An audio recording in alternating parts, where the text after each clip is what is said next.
1968년 1월 북한 민족보위성 정찰국 1, 2, 4부대 31명은 박정희를 제거하기 위해 침투했지만 남욱군 우씨 사형제의 신고로 그들의 뜻대로는 되지 않았다. 1, 2, 4부대 31명 중 29명은 무장공비 소탕작전으로 제거되었고 유일하게 김신조만 살아남아 투항했다. 김신조 사건은 그렇게 일단락되었지만 그들로 인해 대한민국 사회에는 적지 않은 변화들이 일어나게 되었다. 시도민증 제도가 폐지되고 간첩이나 공작원들을 식별하기 위해 주민등록 번호가 생겨났고 육군과 해병대는 6개월, 해군과 공군은 3개월씩 복무기간이 연장되었다. 또한 향토 예비군과 5분 대기조, 육군 3사관학교가 창설되었고 학생들은 김신조 사건으로 인해 교련 교육을 받아야 했다. 이렇게 많은 변화를 가져온 북한 민족보위성 정찰국 1, 2, 4부대 31명, 그중 유일하게 살아남아 투항했던 27살의 김신조는 그 사건 이후 어떻게 살게 되었을까?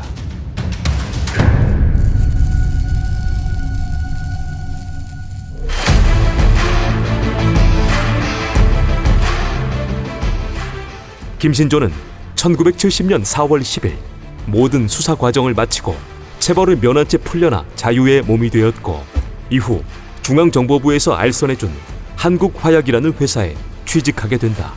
하지만 화약회사였기에 안전부주의로 사고라도 일어나게 된다면 자기가 제일 먼저 의심받을지 모른다는 이유로 그는 회사를 그만두게 되었다. 이후 그는 중앙정보부에서 다시 한번 알선해준 삼보토건이라는 회사에 취직하게 된다.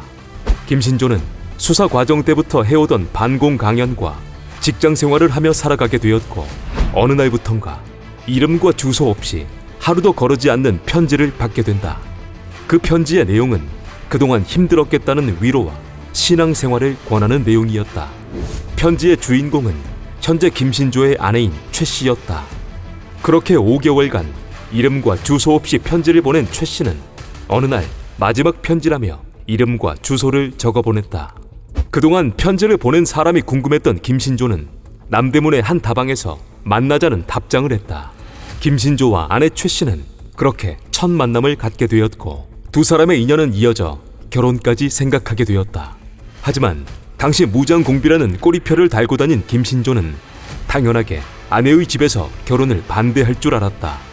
그러나 최 씨의 부모님은 허락해 주었고 두 사람은 1970년 10월 결혼식을 올리게 되었다. 두 사람의 결혼식에서 주례가 당시 서울시장이었던 점도 남달랐지만 결혼 예물이 더욱 남달랐다고 한다. 김신조는 아내에게 비둘기를, 아내는 김신조에게 태극기를 예물로 주었다고 한다. 결혼은 했지만 그들의 결혼 생활은 김신조의 불안감 때문에 순조롭지 못했다. 북에서는 역적으로, 한국에서는 무장공비라는 꼬리표를 달고 살아가던 그는 어딜 가던 사람들이 자신을 감시하는 듯한 시선에 불안과 두려움을 느끼며 살아가야 했다. 더욱이 그는 전향에서 한국 정부에 협조하고 있었기 때문에 언제 북으로부터 보복당할지 모른다는 두려움까지 더해졌다. 김신조는 불안감과 두려움을 잊기 위해 매일 술에 찌들어 살게 되었고 당시를 회고하던 그의 말에 따르면 김신조는 앉은 자리에서 소주 4병과 맥주 20병 정도를 마셨고 담배는 하루에 3갑 이상씩 피웠다고 한다. 그리고 자신이 전향한 뒤 자신 때문에 북에서 처형당한 부모님의 소식과 수용소로 끌려간 동생들의 소식에 그는 살아있는 자신을 자책하기도 했었다. 여러 면에서 녹록치 않은 한국 생활을 하던 그는 도박에도 손을 대기도 했으며 집에 들어와서는 밥상을 엎고 아내에게 손찌검을 하는 등 행패를 부리기도 했었다.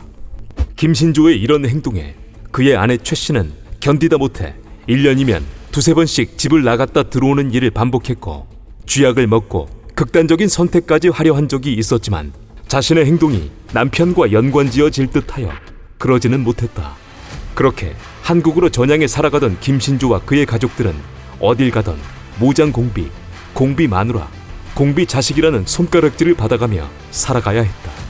김신조는 자신이 받는 비난은 참을 수 있었으나 아이들이 자신 때문에 놀림받는 건 참기가 힘들어 신분이 노출되면 이사를 다녔고 아이들을 배려하기 위해 주민등록상의 이름까지 김재현으로 개명했으나 어딜 가더라도 상황은 크게 달라지지 않았다.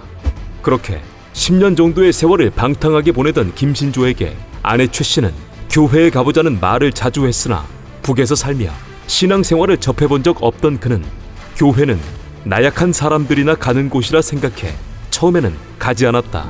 하지만 자신 때문에 늘 주눅 들어 있고 어두운 얼굴을 하고 있던 아이들이 교회에 다니며 달라진 모습을 보이자 아내의 생일을 맞아 교회에 처음 가게 되었다.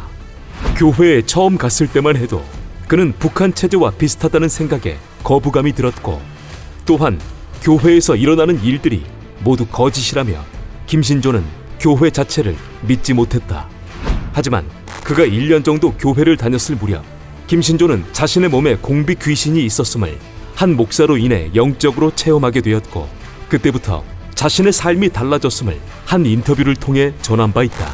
그렇게 그가 39이 되던 1981년 김신조는 그동안 몸에 배어있던 술과 담배, 도박 등의 나쁜 습관들을 모두 끊었고 방탕한 생활도 청산하게 되었다.